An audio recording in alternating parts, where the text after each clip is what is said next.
Picture this. It's a routine traffic stop on a quiet Tuesday evening. Red and blue lights flash behind a speeding BMW. The driver pulls over, probably thinking he'll charm his way out of another ticket with his usual smooth talk. But when the officer approaches his window, his cocky smirk vanishes instantly. His hands start trembling on the steering wheel. His face drains of all color as he stares up at the badge, then at the face beneath the police cap. Because 5 years ago, this same man thought it would be hilarious to abandon his girlfriend at a gas station in the middle of nowhere as a harmless prank. What he didn't know was that the terrified 22-year-old college student he left stranded that night, scared, alone, and fighting for her safety in one of the city's most dangerous neighborhoods, would one day become the police officer standing before him with the power to completely destroy his life. This is Sarah's story, and I promise you, by the end of this tale, you'll witness the most perfectly calculated, soul-crushingly satisfying revenge that proves karma doesn't just exist. It wears a badge and carries handcuffs. But here's what will absolutely blow your mind. When you hear what Sarah discovers about Marcus during that traffic stop at the 55-minute mark, and how she uses her position to uncover secrets that will send his entire world crashing down, you'll understand why some people say revenge is a dish best served ice cold, with a side of justice. So buckle up, because this 80-minute journey is about to show you what happens when you mess with the wrong woman, and why you should never, ever underestimate someone whose dreams you've mocked. Trust me, you won't want to miss a single second of this. Welcome back to Dr. Family Tales, the channel where we dive deep into the most incredible Reddit stories of betrayal, revenge, and ultimate justice. I'm your host, and if you're new here, you've just stumbled into the perfect place for stories that will leave you questioning everything you thought you knew about karma and consequences. This is where we explore the raw, unfiltered tales straight from the trenches of human relationships, the good, the bad, and the absolutely jaw-dropping. We don't just read these stories, we dissect them, analyze the psychology behind them, and showcase how ordinary people navigate extraordinary betrayals. Now, if you enjoy stories of justice being served and karma delivering those perfectly cold dishes of revenge that make you want to stand up and cheer, do me a favor and hit that subscribe button right now. Seriously, tap it. Because trust me, once you hear how this story unfolds, you'll want to be notified the moment we drop our next mind-blowing tale. Today's story comes straight from the legendary r/pro-revenge subreddit, and folks, this one is special. It's a masterclass in patience, strategy, and why you should never, ever underestimate someone you've wronged. Because sometimes, the person you hurt the most becomes the one person with the power to completely change your life, and not in the way you'd hope. So settle in, because over the next hour and 15 minutes, we're about to take you on a journey that will redefine everything you think you know about long-term revenge and poetic justice. Let me introduce you to Sarah Mitchell. At 22 years old, she was everything you'd expect from a driven college senior, ambitious, focused, and absolutely determined to make something of herself. Sarah wasn't just coasting through her final year at State University. She was laser-focused on her criminal justice degree with a burning passion that kept her up late studying case law and criminal procedure when other students were out partying. You see, Sarah had dreamed of becoming a police officer since she was a little girl. Not because of some Hollywood fantasy or a desire for power, but because she genuinely believed in justice. She wanted to be the person who stood between victims and the people who hurt them. She wanted to make a difference in a world that often felt chaotic and unfair. Her professors noticed this drive immediately. Sarah was the student asking the tough questions in criminology class, the one who stayed after lectures to discuss real-world applications of constitutional law, the one who volunteered for every ride-along opportunity with local police departments. But here's where our story gets complicated, because Sarah wasn't navigating this challenging academic journey alone. She had been dating Marcus Reynolds for 8 months, and from the outside looking in, they seemed like the absolute picture-perfect college couple. Marcus was 24, a year older, and had that effortless charm that made him popular wherever he went. He was tall, good-looking, played intramural basketball, and had a smile that could light up a room. When they walked across campus together, other students would look at them with that mixture of admiration and envy that perfect couples often inspire. Sarah had met Marcus at a campus coffee shop during her junior year. She was buried under a mountain of textbooks, frantically studying for her constitutional law midterm, when this handsome guy approached her table with a latte and a crooked smile. "You look like you could use some caffeine," he'd said, and that simple gesture had swept her off her feet. For the first few months, Marcus seemed like everything she could want in a partner. He was attentive, funny, and seemed genuinely interested in her goals and ambitions. But as we all know, people aren't always what they appear to be on the surface, and Marcus Reynolds was hiding some very ugly personality traits beneath that charming exterior. The red flags started small, as they always do. Marcus had this particular brand of humor that he called just joking around, but his jokes always seemed to have a sharp edge to them, especially when it came to Sarah's career aspirations. When she'd talk excitedly about her criminal justice courses, or share a story from one of her police ride-alongs, Marcus would roll his eyes and make comments like, "Oh, great, here comes Officer Sarah again," or "Are you going to arrest me for not doing the dishes?" At first, Sarah laughed along, thinking he was just being playful. But these comments became more frequent and more cutting. When Sarah would mention wanting to apply to the police academy after graduation, Marcus would smirk and say things like, "Do you really think you're tough enough for that? You can barely handle it when professors raise their voices in class." When she'd study late into the night, preparing for her criminal procedure exam, Marcus would interrupt her with complaints that she was being obsessive and no fun anymore. The controlling behavior was subtle but persistent. Marcus would make plans for them without consulting Sarah, then act hurt and disappointed when she had to study instead of going along with his schemes. He'd show up at her part-time job at the campus bookstore to surprise her, but really to check up on her interactions with male customers and coworkers.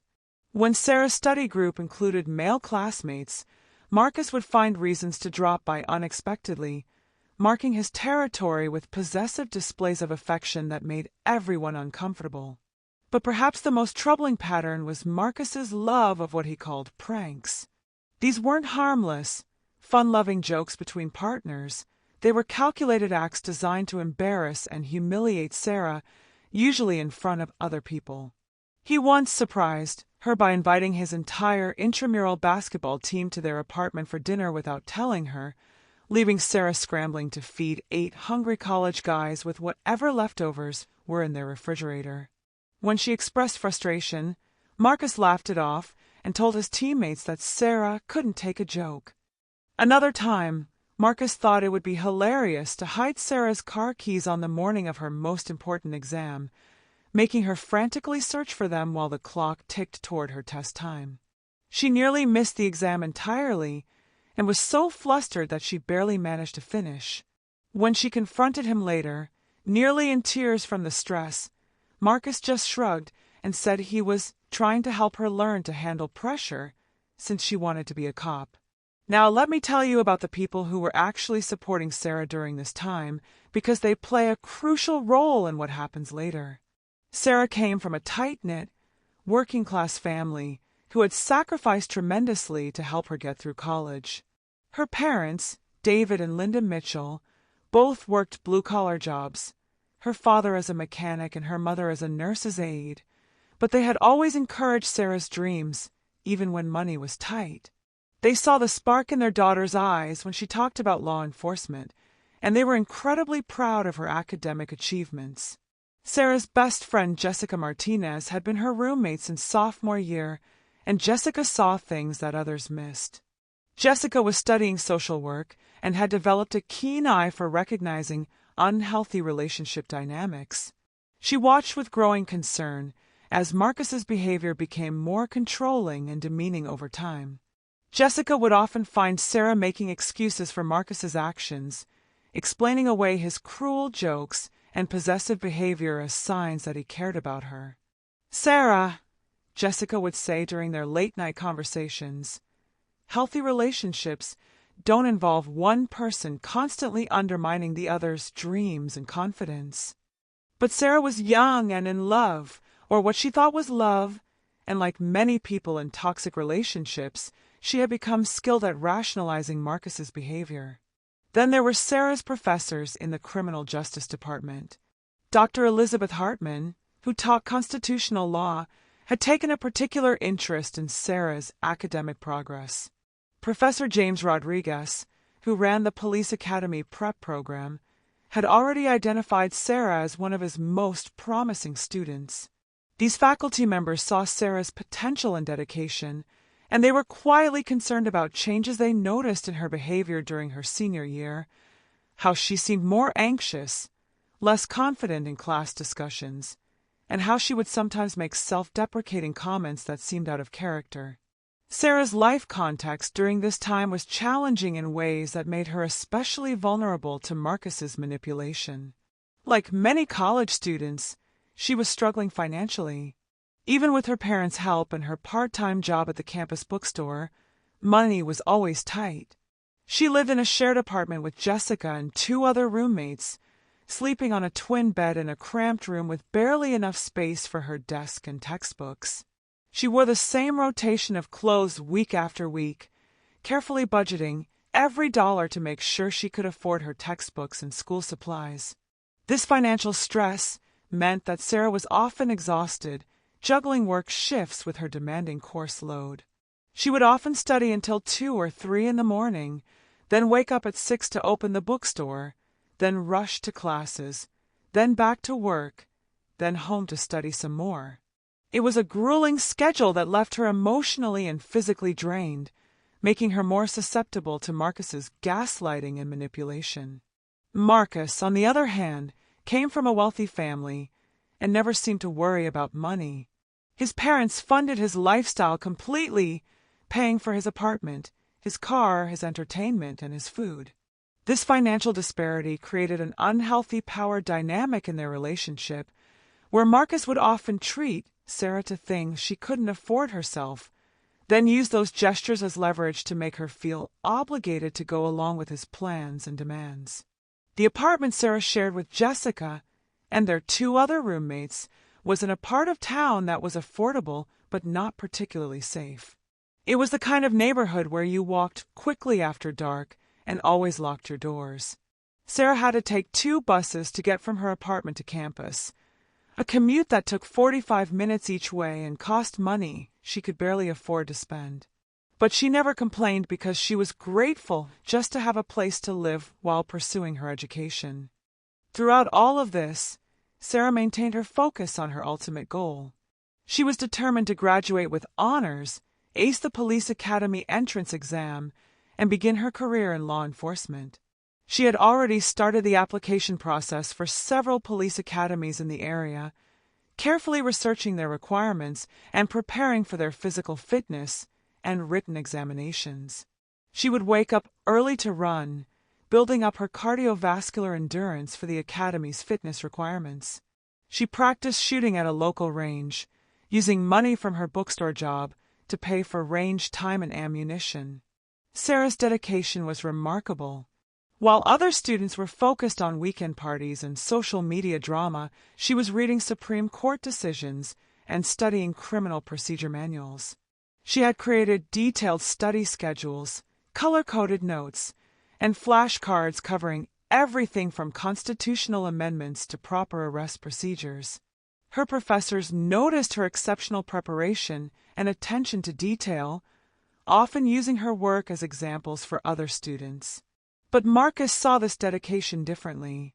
He viewed Sarah's career ambitions as competition for her attention, and he resented the time and energy she invested in her studies. He would often make sarcastic comments about her playing cop, or suggest that she was just going through a phase that she'd grow out of once they got married and started a family.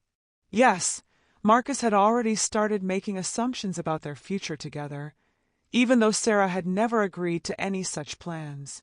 The tension between Sarah's goals and Marcus's expectations was building to a breaking point, though Sarah didn't fully recognize it at the time. She was so focused on maintaining her grades, working her job, and managing their relationship that she didn't step back to see the bigger picture of how toxic the dynamic had become. Marcus's friends played a role in enabling his behavior too. His basketball teammates and fraternity brothers thought his pranks on Sarah were hilarious, and they encouraged him to come up with more elaborate schemes to embarrass her. They saw Sarah as uptight and overly serious, and they felt like Marcus was doing her a favor by trying to loosen her up. This peer pressure reinforced Marcus's belief that his behavior was not only acceptable but actually beneficial for Sarah. What none of them understood, what Marcus certainly didn't understand, was that they were dealing with a young woman who possessed an inner strength and determination that would eventually prove to be absolutely formidable. Sarah's quiet resilience, her methodical approach to problem-solving, and her unwavering commitment to justice were not weaknesses to be mocked or obstacles to be overcome. They were the foundation of a character that would eventually rise to meet any challenge placed before it. As Sarah's senior year progressed toward spring semester, the pressure in her relationship with Marcus continued to build. His jokes became crueler, his controlling behavior more obvious, and his dismissal of her career goals more contemptuous. Sarah found herself walking on eggshells, trying to avoid triggering his anger or disapproval, even as she maintained her academic excellence and prepared for her future in law enforcement. Looking back, Sarah would later realize that this period of her life was preparing her for what was coming next in ways she never could have imagined. Every challenge she faced, every moment of doubt Marcus planted in her mind, every time she had to dig deep to find the strength to keep going, it was all building the foundation for the woman she would eventually become. But in the spring of her senior year, as finals approached and graduation loomed on the horizon, Sarah still believed that her relationship with Marcus was something worth fighting for. She still made excuses for his behavior, still hoped that he would eventually support her dreams, still believed that love could overcome the growing chasm between who she was and who he wanted her to be. Everything seemed perfect on the surface, the accomplished college couple with bright futures ahead of them. But Marcus's idea of humor was about to cross a line that would change everything forever, revealing the true depths of his cruelty and setting in motion a chain of events that would ultimately redefine both of their lives in ways neither of them could possibly imagine. It was April 15th, a Friday evening that started like any other date night, but would end up becoming the moment that changed Sarah's entire trajectory in life. Sarah had just finished her final exam for her criminal psychology course, a brutal 3-hour written exam that covered everything from behavioral profiling to victimology theories. She was mentally exhausted but relieved to have another major hurdle behind her as she worked toward graduation in just 6 weeks. Marcus had texted her that afternoon with an unusually sweet message. "Hey, babe, I know you've been stressed with exams.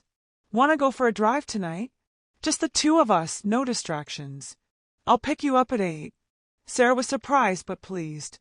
It had been weeks since Marcus had suggested anything that seemed genuinely thoughtful, and she was desperately craving some quality time together away from the pressures of school and her part-time job. When Marcus picked her up in his BMW, a graduation gift from his parents that he'd received early, he seemed to be in an unusually good mood. He had brought her favorite coffee from the campus cafe and was playing a playlist of songs they had listened to during their early dating days. Sarah felt a wave of relief wash over her. Maybe the stress of senior year had been affecting their relationship more than she realized. Maybe this was Marcus making an effort to reconnect with her before graduation changed everything. "Where are we going?" Sarah asked as they drove through the familiar streets near campus. Marcus just smiled mysteriously and said, "It's a surprise. Trust me." Those words would later echo in Sarah's mind with bitter irony, but at the time, she settled back into the passenger seat and allowed herself to relax for the first time. As they drove, Marcus seemed genuinely interested in her exam, and her plans for the summer before starting the police academy. He asked about her professors, about which courses had been most challenging, about her physical fitness preparation for academy training. Sarah found herself opening up, sharing her anxieties about the academy's reputation for being incredibly demanding, her excitement about finally pursuing her dream career, and her gratitude for his support during the stressful final months of college. What Sarah didn't know was that Marcus had spent the past week planning what he considered to be the ultimate prank, something that would teach her a lesson about being too serious all the time and help her develop what he called real-world survival skills for her future law enforcement career. In Marcus's twisted logic, he believed he was doing Sarah a favor by putting her in a situation where she would have to rely on herself and prove she was tough enough to handle being a police officer. As they continued driving, Sarah began to notice they were traveling farther from campus than usual. They had been on the road for nearly 45 minutes, heading into parts of the city she rarely visited. The neighborhoods gradually became less familiar, the streetlights more sparse, and the general atmosphere more concerning. When Sarah asked again where they were going, Marcus just laughed and told her to be patient. "Are we going to that new restaurant you mentioned?" she asked, trying to piece together their destination. "Or maybe to see the city lights from that overlook you showed me on Instagram?" Marcus's responses became increasingly vague, and Sarah began to feel the first stirrings of unease in her stomach. Finally, Marcus pulled into a gas station that immediately made Sarah's blood run cold. It was one of those places that looked like it hadn't been updated since the 1980s. Cracked concrete, flickering neon signs, and security cameras that were clearly broken or non-functional. The neighborhood around them was industrial and desolate, with abandoned warehouses and empty lots stretching in every direction. There were no other businesses nearby, no residential areas, nothing that would indicate safety or the possibility of help if something went wrong. "Marcus, what are we doing here?" Sarah asked, her voice betraying her growing anxiety. "This doesn't look like a place we should be stopping, especially after dark." She looked around at the few other people at the gas station, rough-looking individuals who seemed to be engaging in activities that had nothing to do with purchasing gasoline or snacks. Marcus turned off the engine and turned to face Sarah with a grin that would be burned into her memory forever. "Here's the thing, babe," he said, his voice taking on a tone she had never heard before, cold, calculating, and utterly devoid of the affection she was used to hearing. "You're always talking about how tough you're going to be as a police officer, how you can handle dangerous situations and protect people. Well, I thought it was time to put that to the test." Sarah stared at him in complete confusion. "What are you talking about?" "Marcus, I want to go home. This place is giving me the creeps, and I have to work early tomorrow morning." She reached for her seatbelt, expecting him to start the car and drive them back to campus, but Marcus made no move toward the ignition. "See, that's exactly what I mean," Marcus continued, his grin widening. "You're already scared, and nothing has even happened yet. How are you going to handle real police work if you can't even handle being in a sketchy neighborhood?" He opened his door and stepped out of the car, leaving Sarah sitting in the passenger seat in stunned disbelief. "Marcus, get back in the car right now," Sarah called through the open door, her voice rising with panic. "This isn't funny. Whatever joke you think you're playing, it's not funny." But Marcus was already walking around to the passenger side of the car, and when he opened her door, his expression had shifted from cruel amusement to something that looked almost like contempt. "Here's how this is going to work," he said, speaking slowly as if explaining something to a child.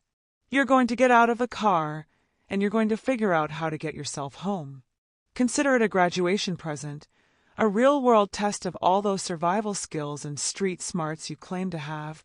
He gestured toward the gas station and the dark, empty streets beyond. "If you're really tough enough to be a cop, this should be easy for you." Sarah felt like the world had tilted off its axis. This couldn't be happening.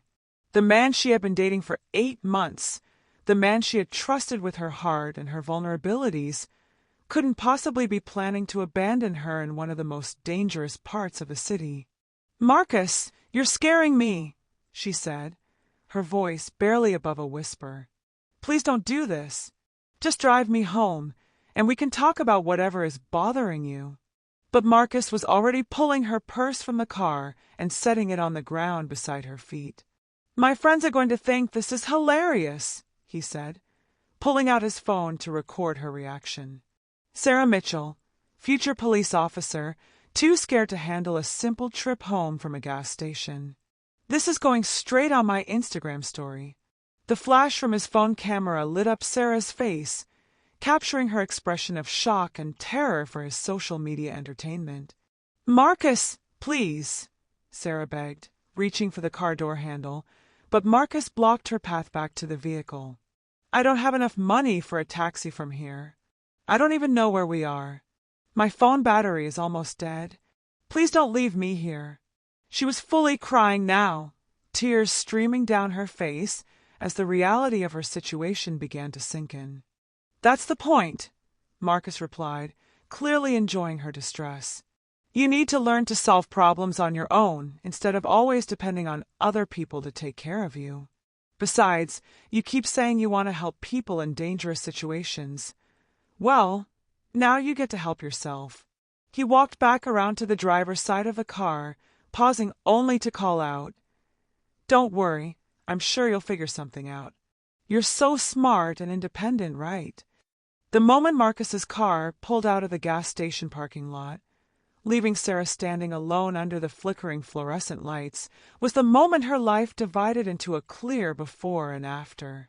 Everything that had happened up until that point, all the red flags she had ignored, all the cruel jokes she had rationalized, all the controlling behavior she had excused, suddenly crystallized into perfect, horrifying clarity. Sarah stood frozen for several minutes, unable to process what had just occurred. The night air was cold against her tear-stained cheeks, and she could hear sounds from the surrounding area that made her blood run cold, shouting from nearby buildings, the screech of tires from cars speeding through the industrial district, and voices that carried undertones of violence and desperation. She pulled out her phone with shaking hands and saw that her battery was down to 8%.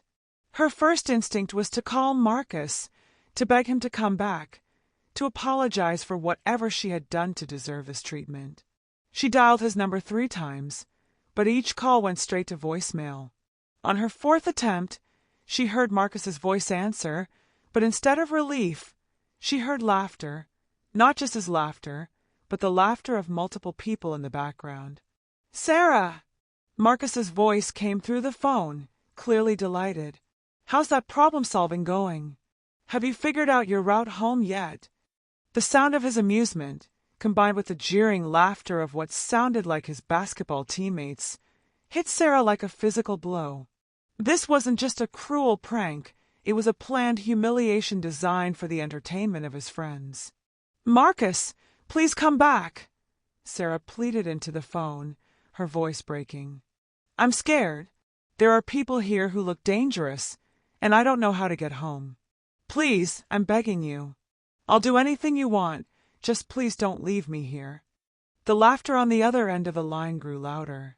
"Come on, Officer Sarah," Marcus said, using the mocking nickname he had developed for her career aspirations. "Where's that tough cop attitude now? You can't expect to serve and protect if you can't even protect yourself from a little inconvenience." Sarah realized that Marcus was recording this phone call, probably streaming it live to his friends or saving it to share later as evidence of her weakness and failure. The humiliation of that realization was almost worse than the fear of her physical situation. "Marcus, I trusted you," she whispered into the phone.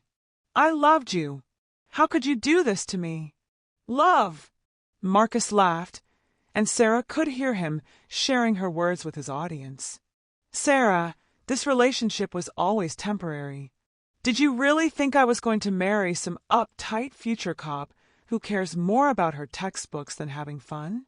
This is me doing us both a favor, giving you a reality check before you waste any more time on fantasies about us having a future together." The call ended with more laughter, leaving Sarah standing in the gas station parking lot with a phone that was now down to 5% battery, and the crushing realization that the person she had loved had never actually existed. The Marcus she thought she knew, caring, supportive, someone who believed in her dreams, had been an elaborate performance designed to manipulate her emotions and make her vulnerable to exactly this kind of cruelty. Sarah forced herself to walk into the gas station, hoping to find help or at least a safe place to gather her thoughts and figure out her next move. The clerk behind the bulletproof glass looked her up and down with obvious suspicion, taking in her tear-stained face and shaking hands. When she asked if she could use the phone to call for help, he shook his head and pointed to a handwritten sign that read, "No phone use. Cash only, no exceptions." "Please," Sarah said, pressing her hands against the glass. "My boyfriend left me here, and I don't have enough money for a taxi home. I just need to call someone to come get me." But the clerk just shrugged and turned his attention back to his magazine, clearly unwilling to get involved in what he probably assumed was some kind of domestic dispute. The other customers in the gas station were watching Sarah with expressions that ranged from curiosity to something much more predatory. A group of men near the back of a store were having a conversation in low voices while pointing in her direction. Sarah realized that her presence, a clearly distressed young woman alone in an unfamiliar and dangerous area, was attracting exactly the kind of attention she needed to avoid. She retreated to the bathroom to collect herself and try to figure out what to do next. The bathroom was filthy and barely functional, but it gave her a few minutes of privacy to think. She used her remaining phone battery to try calling Jessica, her best friend and roommate, but the call wouldn't connect, either because of poor cell service in this area or because her phone was finally dying completely. With her phone now completely dead, Sarah was truly on her own.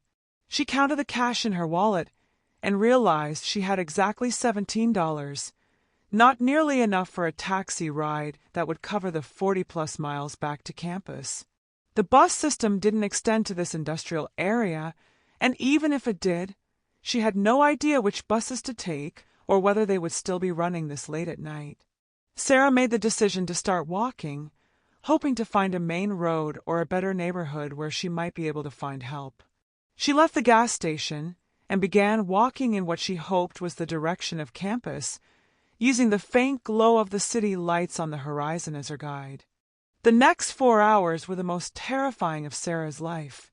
She walked through neighborhoods that seemed to get progressively more dangerous, past abandoned buildings where she could hear sounds that suggested illegal activities, through empty lots where she had to dodge broken glass and debris, and along stretches of road where cars would slow down beside her and their occupants would make comments and propositions that made her blood run cold. Twice, Sarah had to hide behind dumpsters or in doorways when groups of people approached her with clearly predatory intentions. Once, a car full of men followed her for several blocks, driving slowly alongside her while making increasingly aggressive attempts to get her attention. She only escaped by ducking into an all-night laundromat where an elderly woman took pity on her and let her wait until the car moved on. As Sarah walked, her mind processed what had happened with a clarity that fear and adrenaline can sometimes bring. She realized that Marcus's cruelty hadn't emerged suddenly. It had been building throughout their relationship, with each prank and dismissive comment serving as a test to see how much abuse she would tolerate. This abandonment wasn't an impulsive joke that had gone too far. It was the culmination of 8 months of systematic emotional manipulation and psychological abuse. She thought about all the times Marcus had undermined her confidence, all the ways he had tried to make her doubt her own judgment and capabilities. She realized that his contempt for her career goals wasn't just casual dismissiveness. It was a calculated attempt to make her abandon her dreams and become dependent on him instead. By the time Sarah finally reached a neighborhood she recognized, it was nearly 3 in the morning. She was exhausted, dehydrated, and her feet were bloody from walking so far in shoes that weren't designed for hiking. She managed to catch a late-night bus that took her within a few miles of campus, then walked the final distance to her apartment. Jessica was waiting up for her, frantic with worry. Sarah's roommate had been calling and texting both Sarah and Marcus since midnight, growing increasingly panicked when neither of them responded. When Sarah walked through the door, disheveled and clearly traumatized, Jessica immediately knew that something terrible had happened. Through tears and exhaustion, Sarah told Jessica everything. About the drive to the gas station, about Marcus's cruel revelation, about the phone call with his friends laughing in the background, about the 4-hour journey home through some of the most dangerous parts of the city. Jessica held her best friend while she sobbed, her own anger building as the full scope of Marcus's betrayal became clear. "We're going to the police," Jessica said immediately. "What he did to you was criminal abandonment, maybe kidnapping. We're going to make sure he faces consequences for this." But Sarah, even in her traumatized state, understood something that would prove crucial to everything that happened next. "No," Sarah said quietly, her voice hoarse from crying. "Not yet. Going to the police right now would just be my word against his, and he'll claim it was all a harmless prank that I'm blowing out of proportion. But I want you to help me document everything. Every text message, every detail I can remember, everything he said during that phone call." Jessica looked at her friend with a mixture of admiration and concern. Even after being put through the most traumatic experience of her life, Sarah was thinking like the police officer she was training to become, considering evidence, thinking about what would actually hold up in court, planning for the long term rather than just reacting emotionally. Over the next several hours, as the sun began to rise on what would be the worst day of Sarah's life, she and Jessica meticulously documented everything that had happened. They wrote down a timeline of events, transcribed every detail Sarah could remember about the phone call, and screenshotted Marcus's Instagram story, which showed video footage of Sarah crying in the gas station parking lot with the caption, "When your girlfriend realizes she's not as tough as she thinks she is." The Instagram post had already received dozens of likes and comments from Marcus's friends, with reactions ranging from laughter to shock. Some people were clearly disturbed by what they were seeing, but others were treating it like entertainment. Sarah realized that Marcus had turned her trauma into content for social media, sharing her most vulnerable moment for the amusement of his social circle. But this is where Sarah made a crucial decision that would set the stage for everything that followed. Instead of confronting Marcus immediately, instead of demanding an apology or trying to salvage their relationship, instead of letting her emotions drive her response, Sarah made a choice that revealed the true strength of her character. "I'm not going to give him the satisfaction of seeing me broken," she told Jessica as they sat in their kitchen, watching the sun rise over campus. "He thinks he's taught me a lesson about being weak and dependent. But the real lesson here is about who Marcus really is beneath that charming exterior. And someday, when I'm in a position to do something about men like him, I'm going to remember exactly how this felt." Sarah understood, even in that moment of raw pain and betrayal, that the best revenge wouldn't be immediate or emotional. It would be patient, strategic, and absolutely devastating.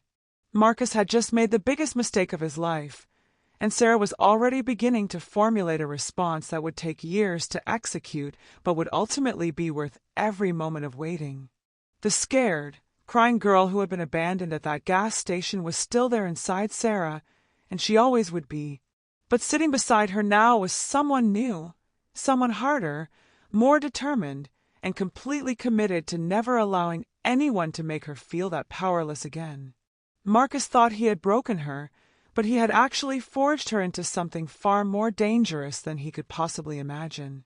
In the days following that horrific night at the gas station, Sarah began to discover that what Marcus had done to her was far more calculated and premeditated than she had initially realized. What she had assumed was a spontaneous act of cruelty born from his twisted sense of humor was actually the result of weeks of careful planning and she was about to uncover just how deep his deception truly ran. It started when Jessica, still furious about what had happened to her best friend, began doing some detective work of her own. Jessica had never trusted Marcus completely, but she had kept her concerns to herself out of loyalty to Sarah. Now, with her friend's safety and well-being at stake, Jessica felt no obligation to remain diplomatic about Marcus's character. Jessica started by reaching out to people in Marcus's social circle, his basketball teammates, fraternity brothers, and casual friends who might have insight into his behavior and motivations. What she discovered was both shocking and, in retrospect, entirely predictable given Marcus's pattern of psychological manipulation. Through a friend of a friend who had been present at several gatherings where Marcus had discussed his relationship with Sarah, Jessica learned that Marcus had been planning what he called the ultimate prank for nearly 3 weeks before that Friday night. He had been openly discussing his plan with multiple people, describing in detail how he intended to drive Sarah to a dangerous part of town and abandon her there to teach her a lesson about real-world toughness. But it got worse. Marcus hadn't just been planning this single act of cruelty. He had been systematically undermining Sarah's reputation within their shared social circles for months. While Sarah had been focused on her studies and trusting that Marcus was supporting her behind the scenes, he had actually been spreading rumors and making derogatory comments about her character, her ambitions, and their relationship. Jessica discovered that Marcus had been telling people Sarah was obsessed with being a cop because she likes having power over people, and that she was too uptight and controlling to be fun to date. He had been sharing private details about their relationship, mocking Sarah's dedication to her studies, and portraying himself as the long-suffering boyfriend of a woman who cared more about her career than about making him happy. The revelation that cut deepest was learning that Marcus had been referring to Sarah as his practice girlfriend, someone he was dating temporarily while he figured out what he really wanted in a long-term partner. He had apparently told multiple people that he planned to break up with Sarah after graduation, but wanted to have some fun first by seeing how far he could push her limits. Sarah felt physically sick when Jessica shared these discoveries with her. The betrayal wasn't just about one night of abandonment, it was about months of systematic deception, manipulation, and humiliation. Every moment she had thought they were building something meaningful together, Marcus had been treating their relationship as entertainment and using her vulnerabilities as material for his cruel amusement. But Sarah's investigative training kicked in, and she realized that Jessica's findings were just the beginning of what they needed to uncover. If Marcus had done this to her, chances were good that he had exhibited similar patterns of behavior with previous girlfriends. Sarah understood that abusers rarely limit their cruelty to just one victim, and Marcus's sense of entitlement and lack of empathy suggested a long history of treating women as disposable objects for his entertainment. Sarah and Jessica began reaching out to Marcus's ex-girlfriends, starting with the women they knew had dated him before Sarah came into the picture. This required delicate handling. Many of these women had moved on with their lives and didn't necessarily want to revisit painful memories of their relationships with Marcus. But Sarah's approach was respectful and honest, explaining that she was trying to understand patterns in Marcus's behavior and offering support to anyone who had experienced similar treatment. What they uncovered was a disturbing timeline of escalating cruelty and psychological abuse spanning Marcus's entire dating history since high school. Each relationship seemed to follow a similar pattern: initial charm and attentiveness, followed by increasingly controlling behavior, cruel pranks designed to humiliate and undermine the woman's confidence, and finally a callous discard when Marcus grew bored or found someone new to target. Marcus's high school girlfriend, Amanda, revealed that he had once pranked her by inviting her to what she thought was a romantic dinner at a nice restaurant, only to have her arrive and discover that he had arranged for his ex-girlfriend to be there as well, creating an intentionally awkward and humiliating situation. When Amanda became upset, Marcus laughed and told her she was too sensitive and needed to learn to take a joke. Another ex-girlfriend, Rebecca, shared that Marcus had once hidden her insulin supplies when she was diabetic, claiming it was just a prank, even though it could have been life-threatening. When Rebecca confronted him about the seriousness of what he had done, Marcus accused her of being dramatic and said she was trying to make him look like the bad guy for what he insisted was harmless fun. The most disturbing story came from Marcus's longest previous relationship, a 2-year connection with a woman named Lisa who had attended a different university. Lisa revealed that Marcus had systematically isolated her from her friends and family by creating conflicts and then positioning himself as the only person she could trust. He had manipulated her into dropping out of activities she loved, changing her major to something he approved of, and eventually becoming so dependent on his validation that she lost all sense of her own identity and worth. Lisa's relationship with Marcus had ended when she finally recognized the abuse and sought help from a campus counselor. Even then, Marcus had retaliated by spreading rumors about her mental health and academic performance, trying to destroy her reputation and relationships even after she had escaped from his control. As Sarah listened to these stories, she began to see her own experience not as an isolated incident of poor judgment or a relationship gone wrong, but as part of a deliberate pattern of predatory behavior. Marcus wasn't just a guy with a cruel sense of humor. He was someone who systematically targeted women, exploited their vulnerabilities, and derived pleasure from their pain and humiliation. Check the link in the description to watch out for the continuation of the story.